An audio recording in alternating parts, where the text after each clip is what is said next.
காலேஜுக்கு போகிற பொண்ணுங்க வந்து மீடியாக்காரங்க கிட்ட வந்து பேசுகிறத நான் கேட்டிருக்கேன். மீடியாக்காரங்க கிட்ட வந்து என்ன கேட்குறாங்க அப்படின்னா, பொண்ணுங்க கிட்ட இல்லாதது ஆன்ட்டிங்க கிட்ட என்ன இருக்குது அப்படின்னு சொல்லி இந்த பசங்க வந்து ஆன்ட்டிங்க கிட்ட போகிறாங்க, பொண்ணுங்க கிட்ட இல்லாதது வந்து ஆன்ட்டிங்க கிட்ட என்ன இருக்குது அப்படின்னு சொல்லி காலேஜ் போகிற பொண்ணுங்களாம் வந்து மீடியாக்காரங்க கிட்ட கேட்குறத நான் பார்த்துருக்கேன். ஸோ அந்த நியூஸில் பார்த்துருக்கேன்.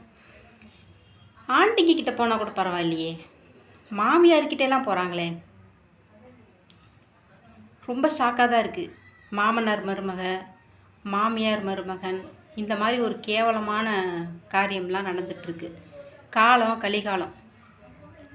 இந்த ஒரு ஒரு அம்மா வந்து பெத்த பொண்ணோட லைஃப்பை வந்து நம்ம கெடுக்கிறோமே, இப்படி பொண்ணோட ஹஸ்பண்டுக்கிட்ட போகிறோமேன்னு ஒரு குற்ற உணர்ச்சியே இல்லாமல் அந்த மாதிரி ஒரு பச்சை துரோகத்தை பண்ணுறாங்க.